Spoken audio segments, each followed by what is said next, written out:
In this guide, I'm going to show you how to fix Cash App ATM withdrawal pending. This is Aiden from JustBoz, and before we get into this guide, make sure to like the video and subscribe to the channel with all notifications on. It really does help with the channel and it lets us know that you want more content like this, so we greatly appreciate it. If at any point throughout this guide you did have any questions, just ask them down in the comment section below and we can help you out further.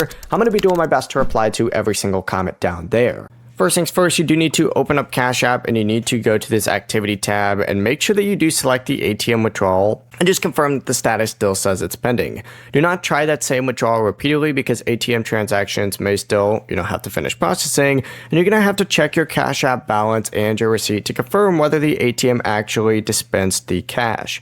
A withdrawal can remain pending because of an ATM connection problem, a temporary Cash App service issue, or a delayed confirmation from the ATM operator.